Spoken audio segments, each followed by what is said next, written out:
Most businesses that run ads are wasting money, not because they picked the wrong platform, not because they didn't spend enough money, but because of one mistake. And most of them don't even know that they're making it, and chances are you don't know that you're making them. So in this video, I'm going to show you exactly what those problems are, what those mistakes are, and I'll walk you through some real ads, some of my own ads, and some mistakes I've made. I want you to think about what they all have in common, because once you see it, you can't unsee it. So here's what most business owners believe about advertising. They believe that if I put my product in front of enough people, some of them will buy. And look, that's not completely wrong, but it is dangerously incomplete. And that gap is costing businesses money every single day. And I'm going to prove it to you. I'm going to show you some real Facebook ads, and I want you watching with one question in your head. What do all of these ads have in common? So let me show you some real Facebook ads. Small businesses like you, spending real money, and it's going to be stuff that looks exactly what you might be running right now for your service business. And I'll start with one of my own that I ran previously. So this is one of my first Facebook ads I ever ran for boiler installations. £1,950, fully fitted, and I was pretty proud of it, to be honest. And I spent about £200 and I got almost nothing back, right? And at the time, being new to this, my first thought was maybe the budget wasn't big enough, maybe I needed to run it longer, maybe the targeting was off, right? But realistically, it wasn't any of those things. If you look at the copy, it says tired of an unreliable boiler. Okay, that's not bad.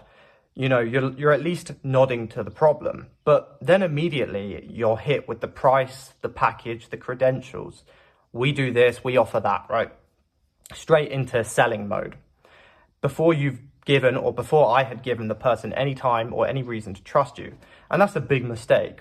And then if you look at the creative, the big £1,950 in the center of the image, that's a huge number to flash at a complete stranger who's never heard of you or never heard of me, scrolling through their photos of their mate's holiday, right?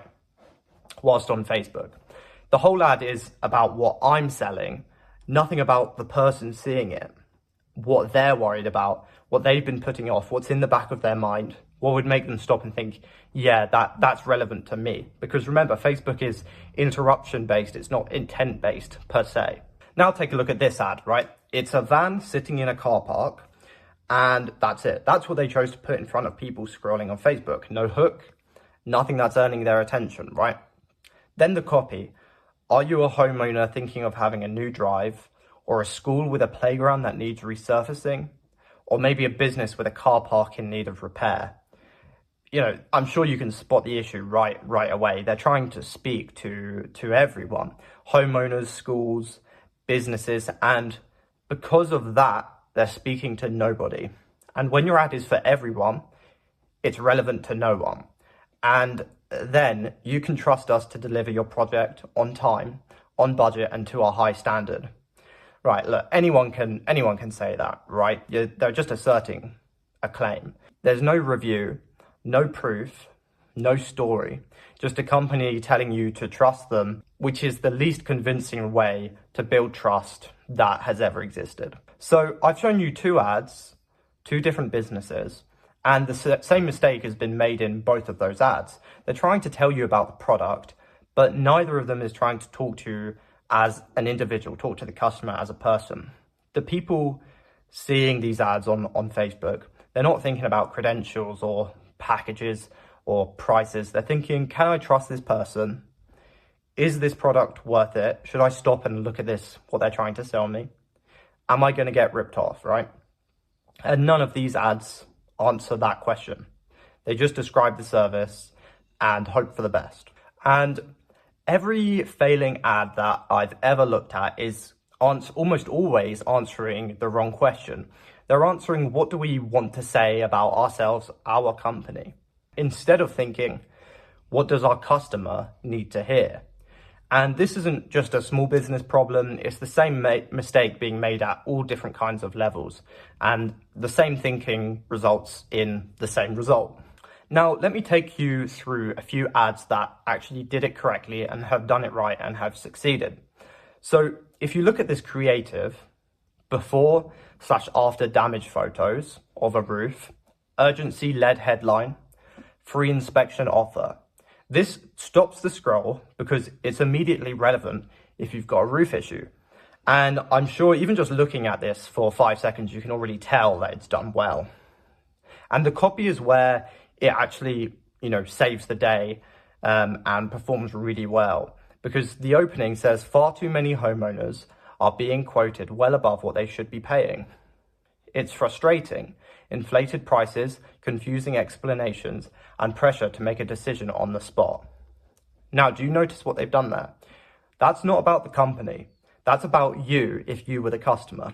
Your frustration, the experience you probably already had. And they don't mention their business until after they've made you feel understood and caught your attention. And that's the difference. And the offer at the end with £500 off, limited to 10 customers, that creates real urgency without feeling desperate. And it starts with you, it earns trust, and then it asks for something small. That's the correct order. Now take a look at this garden transformation ad.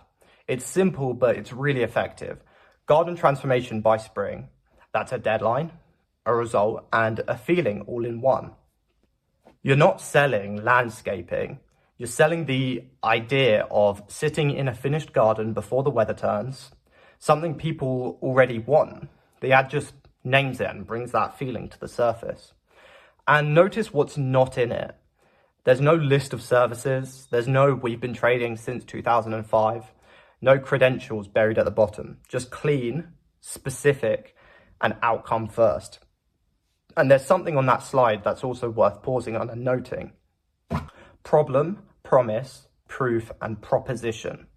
That's the framework behind every ad that works, and it's exactly what we're going to break down. Now, I haven't created this in my magical mind, this isn't an original idea. Loads of people have spoken about this before, but I'm just going to bring this to your attention. But let's go back to that boiler ad that I ran. Let's say I wanted to change it and I wanted to improve it. I'm going to go through this framework and show you exactly what I would change. My ad said, tired of an old, unreliable boiler. That's something, but it's very vague. The real problem for most people isn't just an unreliable boiler. It's the anxiety of an old boiler giving up in the middle of winter. It's dreading a cold shower in the winter.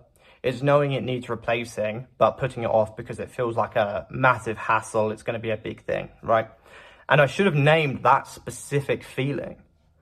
And I also completely missed the comparison angle. A new boiler from me starts from £1,950. An emergency call out or a patch job from a random plumber, well, firstly, you're going to have the headache of having to get that fixed when they've mucked it up.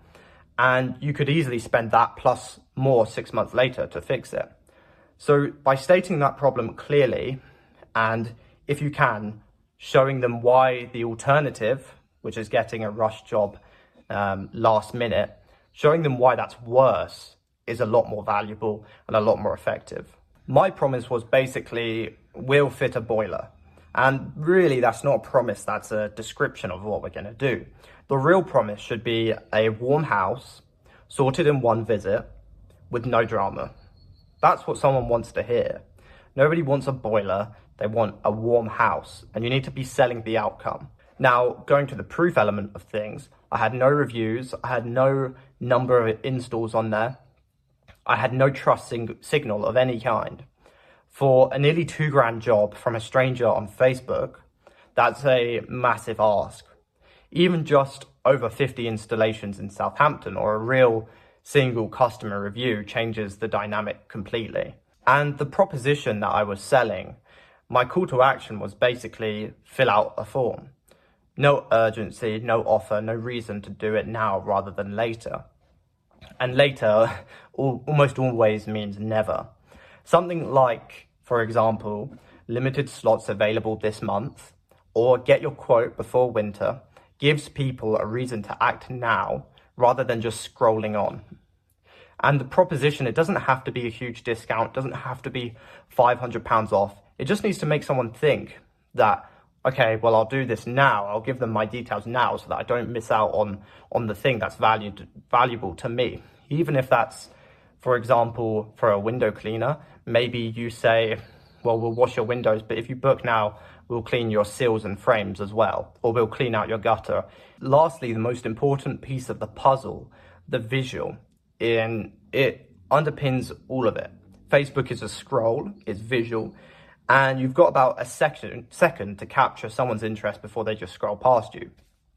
And in my example, I gave them a stock photo of a boiler and a price. There's no emotion, there's no reason to stick around. What I should have used is something that connects to the feeling, a cold morning, someone waiting for the heating to kick in, maybe someone freezing in their house. And it makes them feel the problem with the visual before you've sold them the solution. Because if the visual doesn't stop the scroll, none of the rest gets read anyways, none of the copy gets read anyway. So that's the most important part. So that's the framework: problem, proof, promise, proposition. But before you run any ads of your own, run it through those four. And if you can't answer all four clearly, then the ad isn't ready. But I'm just going to give you 3 practical things that you can take away from this video. First of all, audit your current ads and think about whose story you're telling. Pull up any ad you're running and count how many times you say we, our, or your business's name versus you, your, and any language that reflects your customer's world. And if it's skewed towards you and your company, then you found that problem. Secondly, start with what your customer is already thinking. Before you write any copy, finish this sentence: my customer is already thinking about ... So to illustrate this point, for a garden company, they're already thinking about wanting their garden sorted before summer. For a roofer, they're worried about the small leak in their roof is going to turn into something very expensive. That finished sentence is your problem that you're going to solve. And it's going to be the opening line of your ad, not your logo, not your tagline. It's going to be that. Next, you want to make your customer the hero, not your brand. Your product isn't the hero. Your customer is the hero. Your product is just going to be the bridge to get them to where they are, from where they are to where they want to be. You're going to sell them the outcome. Nobody wants roofing work. They want peace of mind. Now flip that framing and lead with the outcome. And your ads stop feeling like interruptions and they start feeling like answers for people who have been looking for your services for a long time. The businesses that win with advertising, they're not the ones with the biggest budgets, not always at least. They're the ones who understand that the person on the other end is only asking one thing: what's in it for me? If you can answer that question honestly, your ad spend will start working. If you found this video useful, please feel free to like and subscribe. I break down business and marketing every week, plain English, no fluff, so that it's clear, it's night and day for you and it's clear. And drop a comment, which of those examples surprised you the most? Because I read every comment.